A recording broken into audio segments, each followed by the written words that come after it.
मेरा नाम मालिनी है और हर लड़की की तरह मेरे भी कुछ ख्वाब थे, लेकिन मुझे ख्वाब देखने का कीमत चुकाना पड़ा जो मैं सारी जिंदगी नहीं भूल सकती। मुझे यकीन नहीं आता कि कोई अपना किसी के साथ ऐसे भी कर सकता है जो मेरे साथ हुआ। मैं तो सिर्फ 6 साल की थी, मगर मुझ पर किसी ने दया नहीं किया और मेरी जिंदगी बर्बाद कर दी। काश मेरी माँ मुझे बचा लेती तो मेरे साथ वो सब ना होता जिसे सुनकर लोगों की रूह कांप जाती है। मेरा ताल्लुक एक ऐसे घराने से था जहाँ सिर्फ और सिर्फ गरीबी का राज था। हम 7 बहन भाई थे। पापा किसी की दुकान पर काम करते थे और अम्मा किसी के घर में काम करने जाया करती थी। मैं तो उस वक्त बहुत छोटी थी, तकरीबन 6-7 साल की, इसलिए मुझे बिल्कुल एक धुंधले ख्वाब की तरह अपनी वो जिंदगी याद है। मेरी बहनें मुझसे बड़ी थी और भाई छोटा था। घर में खाने पीने की भी इस कदर तंगी थी कि मुश्किल से एक या आधी रोटी हमें मिलती थी। हम दूसरे बच्चों की तरह स्कूल भी नहीं जाते थे। पैसे लेकर चीज खाना तो दूर की बात थी। मुझे अच्छी तरह से याद है, एक मर्तबा हमारे गांव में मेला लगा था जिसमें जाने की जिद हम बहन भाई कर रहे थे। पापा ने हमें सख्ती से मना किया, लेकिन हम नहीं माने और अम्मा के साथ मेले में चले गए, क्योंकि अम्मा का दिल हम सबको रोता देखकर पिघल गया था। ना जाने वो कौन सा दिन था, लेकिन मेरी जिंदगी का सबसे बुरा दिन वही था जब मैं अपनी अम्मा और बाकी 6 बहन भाइयों के साथ मेले में चली गई। लोगों का इतना भीड़ देखकर मैं बहुत घबरा रही थी। मैंने अपनी बड़ी बहन की उंगली पकड़ रखी थी। मेले में तरह तरह के झूले और खाने पीने की चीजें देखकर हमारा दिल ललचा रहा था, लेकिन मेरे पास बिल्कुल भी पैसे नहीं थे कि हम कोई चीज खरीद सकते या झूले ले पाते। मेरी बड़ी बहन ने अम्मा से कहा कि एक एक झूला तो ले दो और हमें जलेबियां खानी है। तो अम्मा कहने लगी कि मेरे पास बिल्कुल भी पैसे नहीं है, ना तो मैं झूला दिला सकती हूँ और ना किसी को जलेबी लेकर दे सकती हूँ, इसलिए चुपचाप मेले की रौनक देखो और कुछ देर बाद वापस चलते हैं। लेकिन अचानक से मेले में लोगों की भगदड़ मच गई। अम्मा हमें लेकर एक साइड पर खड़ी हो गई, लेकिन समझ नहीं आ रहा था कि वहाँ हो क्या रहा है। फिर अम्मा ने अचानक कहा कि चलो जल्दी जल्दी घर चलो, वरना यहाँ पर हम फंस जाएंगे। यह कहकर अम्मा सारे बहन भाइयों को लेकर आगे आगे चलने लगी। मैं छोटी सी थी। अचानक मेरा पैर किसी चीज में अटक गया और मैं वहीं पर गिर गई। मेरा हाथ बहन के हाथ से छूट गया था, लेकिन कोई भी मेरे लिए नहीं रुका। मैं अम्मा को आवाजें देती रही, लेकिन मेले के शोर शराबे में मेरी आवाज कहीं खो गई। अम्मा और मेरे बहन भाई मेरी नजरों से ओझल हो गए और मैं लोगों की ठोकरों से बचती हुई एक तरफ खड़ी होकर रोने लग गई। मैंने अम्मा को बहुत आवाजें दी और उन्हें इधर उधर तलाश करने की बहुत कोशिश की, लेकिन मुझे तो न तो अम्मा कहीं नजर आई, न ही मेरी कोई बहन या भाई। मैं वही खड़ी बुरी तरह रो रही थी कि थोड़ी देर बाद एक औरत मेरे पास आ गई और पूछने लगी कि यहाँ खड़ी रो क्यों रही हो। मैंने कहा कि मेरी अम्मा पता नहीं कहाँ खो गई है। तो वह औरत कहने लगी कि परेशान ना हो, मैं तुम्हें तुम्हारी अम्मा के पास ले चलती हूँ। मैंने यह बात सुना तो रोना बंद करके उसके साथ चल पड़ी। वह औरत मुझे गाड़ी में बिठाकर अपने घर ले गई और कहने लगी कि अभी तो रात हो चुकी है, मैं सुबह तुम्हें तुम्हारी अम्मा के पास ले जाऊंगी। फिर उसने मुझे खाना दिया और दूध का गिलास भी। मैं बहुत खुश हो गई और मैंने खाना खाकर दूध पिया और फिर वहीं पर लेटकर सो गई। जब सुबह हुई तो उसने मुझे अच्छा सा नाश्ता करवाया और कहने लगी कि ये कपड़े पहनकर तैयार हो जाओ, फिर हम चलते हैं। नए कपड़े देखकर मेरा दिल ललचा गया। मैंने जल्दी से कपड़े बदल लिए। उसके बाद मैंने उस औरत से कहा कि आंटी चलो मुझे अम्मा के पास छोड़ आओ। तो वो कहने लगी कि मैंने तुम्हारी अम्मा को ढूंढने की बहुत कोशिश की, लेकिन वो मुझे कहीं नहीं मिली, इसलिए जब तक तुम्हारी अम्मा की कोई खबर नहीं मिलती तुम मेरे पास ही रह लो। मैं यह सुनकर खामोश हो गई। मेरी आंखों में आंसू आ गए। तो वो कहने लगी कि मैं तुम्हें अपनी बेटी बनाकर रखूंगी, तुम्हें किसी चीज की कोई भी कमी नहीं होने दूंगी। जब तुम्हारी अम्मा मिल जाएगी तो फिर तुम उनके पास चली जाना। उन्होंने मुझसे मेरा नाम पूछा और मुझे खेलने के लिए खिलौने भी दिए। इस तरह मैं आंटी के पास रहने लग गई। मुझे वहाँ पर कुछ दिन गुजरे थे कि एक दिन एक और अंकल आंटी वहाँ पर आ गए और मुझे अपने साथ ले गए। उन्होंने कहा कि हम आपकी अम्मा से मिले थे, मगर आपकी अम्मा ने आपको रखने से इनकार कर दिया है। वो कहती हैं कि मेरे पास पहले ही बहुत बच्चे हैं, मैं मालिनी का बोझ नहीं उठा सकती, इसलिए अब आप हमारे साथ ही रहोगी। मैं तो बहुत छोटी सी थी, मुझे इन बातों की समझ नहीं आ रही थी, इसलिए मैंने रोना शुरू कर दिया तो अंकल ने मुझे डांट कर खामोश करवा दिया। अब मैं उनके साथ उनके घर चली गई। उनका घर भी किसी गांव में हमारे घर के जैसा ही था, लेकिन उनके घर में कोई बच्चे नहीं थे। मैं अकेली थी, इसलिए मुझे पेट भर खाने की रोटी मिलती थी। पहले पहल तो मुझे अम्मा पापा की और अपने बहन भाइयों की बहुत याद आती थी, लेकिन फिर आहिस्ता आहिस्ता मैं उनको भूलने लग गई और नए माँ बाप के साथ ही मेरा दिल लग गया। मेरे पापा शहर से माल लाकर गांव की दुकानों पर सप्लाई किया करते थे और अम्मा घर में बच्चों के कपड़े बेचा करती थी। गांव की बहुत सारी औरतें वह कपड़े लेने के लिए हमारे घर आती थी। अम्मा ने उनको बताया कि मालिनी हमारी बेटी है, हमने उसको एक अनाथालय से गोद लिया है। यह सुनकर सब औरतें अम्मा की बहुत तारीफें करती और मैं हैरान हो जाती कि मुझे तो किसी अनाथालय से नहीं लिया, बल्कि मैं तो मेले में गुम हो गई थी। फिर मुझे मेरी अम्मा याद आ जाती, जिसने मुझे अपने पास रखने से इनकार कर दिया, इसलिए मैं उससे नफरत करने लग गई थी। अम्मा पापा ने मुझे स्कूल में एडमिशन करवा दिया। हमारा गांव छोटा सा था, लेकिन इसके बावजूद यहाँ हाई स्कूल बना हुआ था। मैं भी वहीं पर पढ़ने लग गई। अम्मा सारा दिन घर के कामों में और कपड़े बेचने में लगी रहती। पापा को अपने कामों से फुर्सत नहीं थी। पता नहीं मुझे ये लोग क्यों अपने साथ अपने घर ले आए थे। जैसे जैसे मैं बड़ी होती गई मुझे पता चला कि उनकी शादी को 15 साल गुजर गए थे। इसके बावजूद उनकी यहाँ औलाद नहीं हुई थी, इसलिए यह मुझे अपनी बेटी बनाकर अपने घर ले आए। लेकिन मुझे जिस आंटी ने इनके घर पहुँचाया था उनके बारे में मुझे अभी तक पता नहीं था कि वह कौन है, क्योंकि वह कभी यहाँ आई ही नहीं थी। इस तरह वक्त गुजरता गया। मुझे बेटी बनाकर लाने वाले अपनी काम की वजह से मुझे टाइम भी नहीं देते थे। मैं भी अपनी पढ़ाई और थोड़ा बहुत घर के कामों में लगी रहने लगी थी। पापा गुस्से के बहुत सख्त थे और अम्मा को छोटी छोटी बातों पर डांट देते थे, लेकिन मुझे कम ही डांट पड़ती थी। हाँ, मगर पापा का सारा गुस्सा अम्मा मुझ पर निकालती थी। वो मुझे मारती तो नहीं थी, लेकिन अपनी बातों से मेरा दिल जरूर जलाती थी। मैं यह सोचती थी कि अगर इन लोगों को औलाद की जरूरत ही नहीं थी तो फिर ये मुझे यहाँ क्यों ले आए? शायद अपनी तन्हाई दूर करने के लिए या शायद लोगों की बातों से बचने के लिए। खैर, मुझे मेरे सवालों के जवाब नहीं मिलते थे। ऐसे ही वक्त गुजरता गया और मैं जवान हो गई। मैंने 10वीं कर लिया था। मैं पढ़ने में बहुत तेज थी। मैंने पापा से कहा कि मैं आगे पढ़ना चाहती हूँ, इसलिए मुझे शहर भेज दें। लेकिन पापा कहने लगे कि हमारे घरों में बेटियां इतना ज्यादा नहीं पढ़ती, इसलिए मैं तुम्हें भी आगे नहीं पढ़ा सकता। मैं खामोश हो गई और अम्मा पापा से कम बात करने लग गई। जब कुछ दिन में पापा ने महसूस किया कि मैं वाकई आगे पढ़ने की बहुत ख्वाहिश रखती हूँ और इस बात का मुझ पर यह असर हुआ था कि मेरी सेहत खराब होने लग गई थी, क्योंकि मैंने खाना पीना भी कम कर दिया था और किसी भी चीज में दिलचस्पी नहीं लेती थी। तो पापा ने मुझे इस शर्त पर शहर भेजने का फैसला किया कि मैं कभी भी उनका यकीन नहीं तोड़ूंगी। मैंने पापा से वादा कर लिया तो उन्होंने मुझे शहर में उसी आंटी के पास भेज दिया जिसके पास वो मुझे अपने घर लेकर गए थे। आंटी अब पहले से बूढ़ी हो चुकी थी, लेकिन अब भी वो अकेली रहती थी। उनके कामकाज करने के लिए नौकर घर में मौजूद थे जो 24 घंटे उन्हीं के पास रहते थे। वहाँ रहने के लिए कुछ दिन बाद मुझे पता चला कि आंटी अपना मैरिज ब्यूरो चलाती हैं और जिन भी औलाद शादीशुदा जोड़ों की औलाद को जरूरत होती है तो उन्हें कहीं न कहीं से औलाद का बंदोबस्त करके देती हैं। उन्होंने घर में एक कमरे को अपना ऑफिस बना रखा था।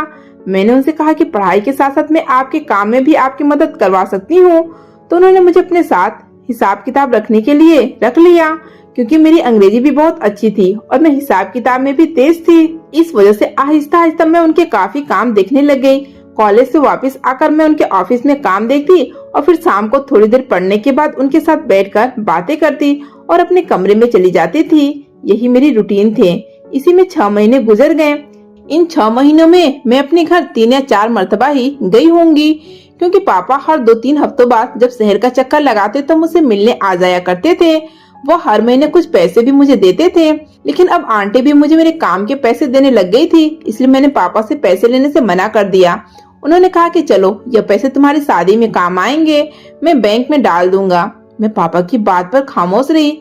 मैं शादी के बारे में नहीं सोचना चाहती थी, क्योंकि अभी मुझे बहुत पढ़ना था। फिर ऐसा हुआ कि कॉलेज में मेरे एक लड़के से दोस्ती हो गई। नोट्स के सिलसिले में उससे बातचीत होने लगी थी, जो आहिस्ता आहिस्ता दोस्ती में बदल गई। हम दोनों एक क्लास में पढ़ते थे, इसलिए रोज का साथ था और फिर यह साथ और दोस्ती मोहब्बत में बदल गई। उसका नाम अनुज था। अनुज का ताल्लुक एक अमीर घर से था। जब उसने मुझे अपने बारे में सब कुछ बताया तो मुझे समझ नहीं आ रहा था कि उसके घर वाले मुझ जैसी गरीब लड़की को कैसे अपना सकते हैं। तो अनुज कहने लगा कि मेरे मम्मी पापा पुरानी सोच के नहीं है, बल्कि उनको इस बात से भी फर्क नहीं पड़ेगा कि तुम्हारा बैकग्राउंड क्या है, क्योंकि तुम वैसे भी बहुत खूबसूरत और तेज लड़की हो। अनुज की बातों से मुझे कुछ तसल्ली तो हुई, लेकिन फिर भी दिल में अजीब से ख्याल आते रहते थे।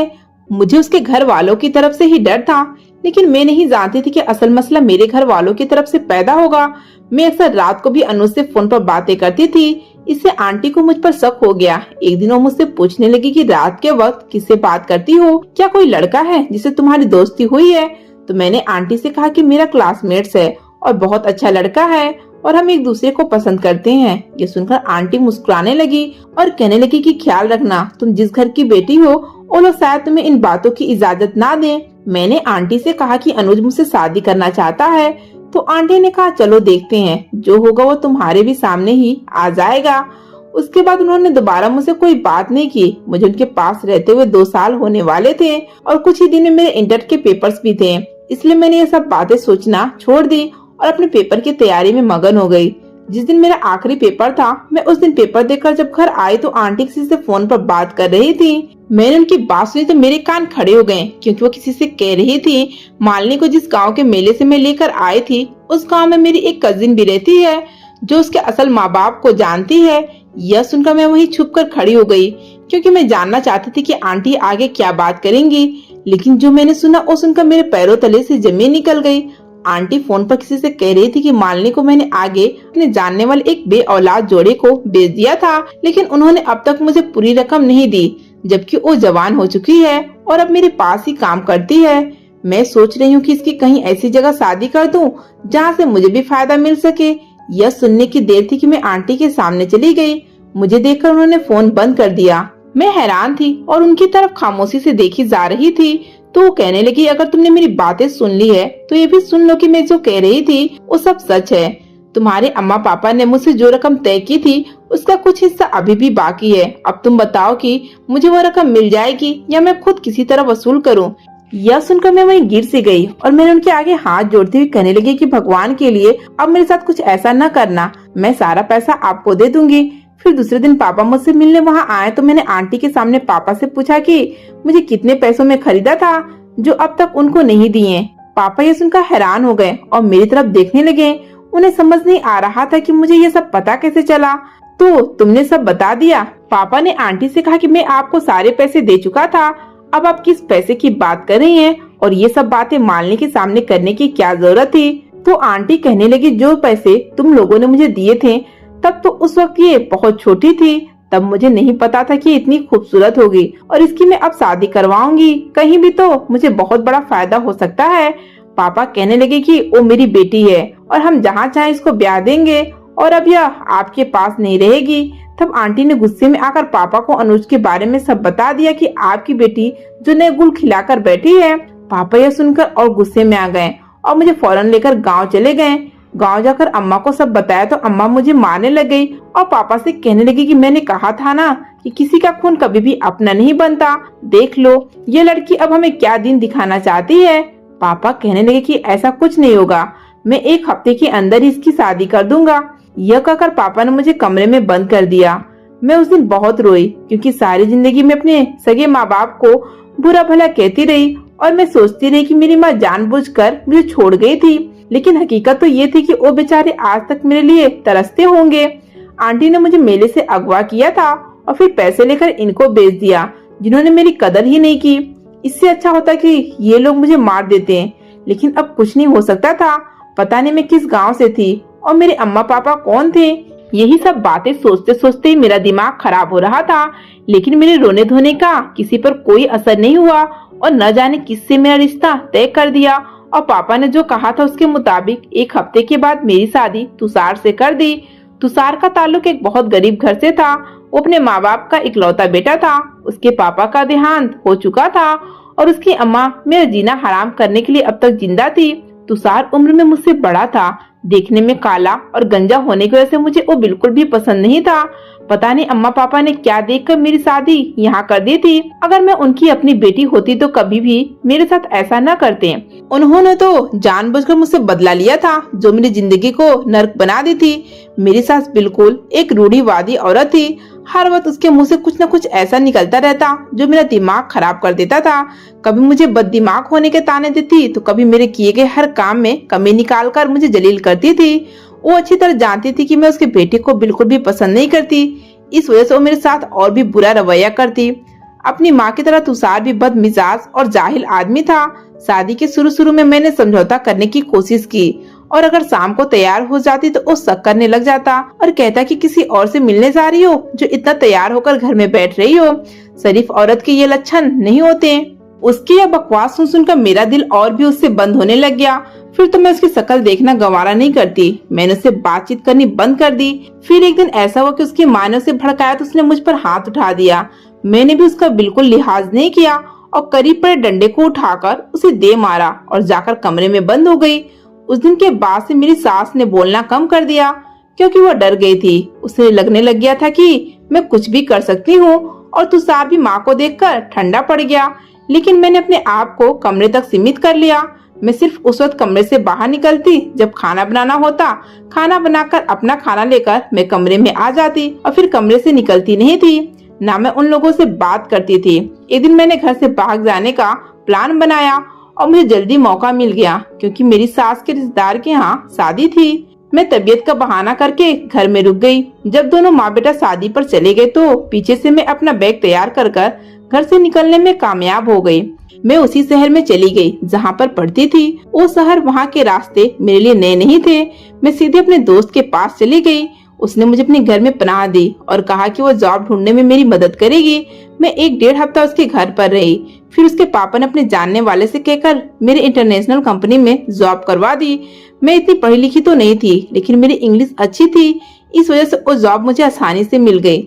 जॉब शुरू होने के बाद मैं हॉस्टल में शिफ्ट हो गई और मैंने एक अच्छे वकील से बात करके तलाक का नोटिस तुषार के घर भिजवा दिया क्योंकि मैं जानती थी तुषार जैसा बुज्जिल और निकम्मा इंसान आराम से मुझे छोड़ देगा। मुझे जॉब करते हुए जब 1 महीना पूरा हुआ तो कंपनी के मालिक ने मुझे ऑफिस में मीटिंग के लिए बुलाया। दरअसल वो मेरे काम से बहुत खुश थे, लेकिन जब मैंने कंपनी ज्वाइन की वो उस वक्त इंडिया से बाहर गए हुए थे। इस वजह से मेरी उनसे मुलाकात अब तक नहीं हुई थी। मेरे साथ काम करने वाले बता रहे थे कि यह कंपनी बिल्कुल नई है और एक यंग लड़का इसका ऑनर है जो बहुत मेहनती और अच्छे दिल का मालिक है। मैं अपने बॉस से बगैर मिले इम्प्रेस हो गई क्योंकि मुझे यह भी पता चला था कि मेरे बॉस का ताल्लुक एक गरीब घर से था और वो अपनी मेहनत के बलबूते पर यहाँ तक पहुँचे हैं। और फिर उस दिन मैं बहुत खुश थी कि मैं अपने बॉस से पहली मर्तबा मिल रही थी। जब मैं उनके केबिन में गई तो मैं वाकई हैरान रह गई क्योंकि वो बिल्कुल ही जवान लड़का था। मुझे उससे मिलकर खुशी हुई कि हमारे जवान नस्ल अब भी अपने फ्यूचर को लेकर इस कदर संजीदा है। मेरी पहली मुलाकात बहुत अच्छी रही। उन्होंने मेरे काम की बहुत तारीफ की और मेरी सैलरी भी बढ़ा दिया। मैं उस दिन खुशी खुशी वापस हॉस्टल आ गई तो मेरे नाम से आए हुए तलाक के कागजात मुझे मिल गए। मैंने भगवान का धन्यवाद किया कि तुषार जैसे जाहिल इंसान से मेरी जान छूट गई थी। अब मैं आजाद थी और अपनी जिंदगी का सही फैसला कर सकती थी। मैंने न तो अपने माँ बाप से कोई बातचीत किया और न ही उस आंटी से क्योंकि मैं जानती थी वो सब लोग ही मेरे साथ अच्छे नहीं हैं। इस वजह से अब मैं बस अपने पैरों पर खड़ी होकर अपने लिए कोई बेहतर फैसला करना चाहती थी। कुछ दिन बाद बॉस ने दोबारा मुझे ऑफिस में बुलाया और कुछ नए काम मेरे सुपुर्द किए हैं। मैंने अपना अच्छा देते हुए वो काम भी बड़े अच्छे तरीके से करके बॉस के सामने रख दिए हैं तो वो बहुत खुश हुए और उन्होंने मुझे अपने साथ लंच के ऑफर किए हैं। मैं कुछ हिचकिचा रही थी लेकिन उन्होंने कहा कि मुझे अपना छोटा या बड़ा भाई समझ ले। मैं खुश हो गई और अब आप मेरे साथ लंच करेंगी। उनकी बात सुनकर मेरा दिल भर आया और मुझे अपने दोनों भाई याद आ गए जो सालों पहले मुझसे बिछड़ गए थे। मैं बॉस के साथ लंच पर चली गई। उस दौरान उन्होंने मुझसे मेरे बारे में पूछा तो मैंने अपना हल्का सा परिचय करवा दिया, लेकिन वो कहने लगे कि पता नहीं क्यों आपसे मुझे अपनापन महसूस होती है। अगर आप बुरा न माने तो मैं आपको दीदी कहकर पुकार सकता हूँ। मैंने खुशी से उनको इजाजत दी थी और उन्होंने मुझसे मेरा फोन नंबर भी ले लिया और कहने लगी जब भी कोई जरूरत पड़े तो मुझे बिना झिझक कॉल कर लेना। उस दिन के बाद कभी कभी मेरी उनसे फोन पर बातचीत हो जाती थी। और फिर एक दिन जब मेरी तबीयत बहुत ज्यादा खराब थी और मैं ऑफिस नहीं गई तो मुझे उनकी कॉल आई और वो कहने लगे कि मैं आपके हॉस्टल के बाहर कार में बैठा हूँ, आप जल्दी से आएं, मैं आपको डॉक्टर के पास लेकर चलता हूँ। मैंने पहले तो उनको इनकार किया मगर वो न माने तो मैं बाहर निकली तो वाकई वो कार में मौजूद थे। मैंने उनका शुक्रिया अदा किया और कार में बैठ गई। वो मुझे प्राइवेट क्लिनिक में ले गए। डॉक्टर ने मुझे इन्फेक्शन बताया और दवाइयाँ लिख कर दे दी। वापसी पर उन्होंने मुझे खाने की पेशकश की। खाना खाने के दौरान बातों बातों में उन्होंने मुझसे अपनी फैमिली का जिक्र किया। वो बता रहे थे कि उनका ताल्लुक एक गांव से है और वो 7 बहन भाई हैं। उनके अम्मा पापा का देहांत हो चुका है, बहनों की शादी हो गई है और बड़े भाई भी शादीशुदा हैं, इसलिए वो शहर में अकेले ही रहते हैं। लेकिन अपनी बहनों और भाइयों से मिलने उनके घर जाते रहते हैं। उनकी बातें सुनकर सोच में पड़ गई और उनसे पूछने लगी कि आपकी कितनी बहनें हैं। उन्होंने कहा कि मेरी 5 बहनें हैं, मगर मैं सिर्फ 4 से मिलता हूँ क्योंकि मेरी एक बहन बचपन में ही खो गई थी। यह सुनकर मैं उठकर खड़ी हो गई और मैंने उनको नाम लेकर पुकारा। दरअसल मेरे बॉस का नाम तो सत्येंद्र था, लेकिन मुझे मेरा छोटा भाई सनी याद आ गया जिसका नाम सत्येंद्र था और हम उसे सनी कहकर पुकारते थे। जब मैंने बॉस को सनी कहा तो वो भी उठकर खड़े हो गए और कहने लगे कि आप मेरी मालिनी दीदी हैं। मेरी तो आवाज नहीं निकल रही थी, मैं रोए जा रही थी और अपने भाई से गले मिलकर सदियों से बेचैन दिल को सुकून दे रही थी। मेरे भाई ने मेरे सर पर हाथ रखकर मुझे चुप करवाया और फिर सीधा अपने घर ले गया। उसने बताया कि जब तुम खो गई थी तो अम्मा पापा ने तुम्हें बहुत ढूंढा, लेकिन कहीं नहीं मिली, मगर जब तक जिंदा रहे तुम्हें ढूंढने की कोशिश करते रहे और फिर तुमसे मिलने की उम्मीद लिए ही दुनिया से चले गए। मैंने सनी से बड़ी बहनों और भाई का पूछा तो वह कहाँ है और कैसे है, तो मुझे सब बता दिया और फिर कहने लगा कि इस वीकेंड में उनके पास तुम्हें लेकर जाऊंगा। वो सभी इसी शहर में रहते हैं, सिर्फ बड़ी दीदी है जो गाँव में रहती है।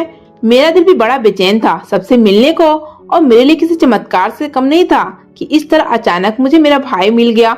फिर वो मेरे बारे में पूछने लगा तो मैंने उसे अपनी सारी कहानी सुना दी। वो सुनकर बड़ा अफसोस कर रहा था, लेकिन फिर उसने भी भगवान का शुक्र अदा किया। उसने मुझे जॉब करने से मना कर दिया और कहने लगा अब तुम घर में बैठकर ऐश करो, तुम्हारा भाई है ना। यह सुनकर मैं मुस्कुराने लगी। सनी ने बड़े भाई को फोन करके सारी बात बता दी और कहा कि सारी बहनों को भी अपने घर खाने पर बुला लें और फिर वीकेंड पर वो भी मुझे लेकर भाई के घर गया, जहाँ पर मेरी सारी बहनें भी मौजूद थी। सब एक दूसरे से मिलकर रोते रहे और फिर बड़ी देर तक बातें करते रहे। वो रात हम बड़े भाई के घर पर ही रुके। भाभी बहुत अच्छी थी, उन्होंने हमें बड़े प्यार से ट्रीट किया।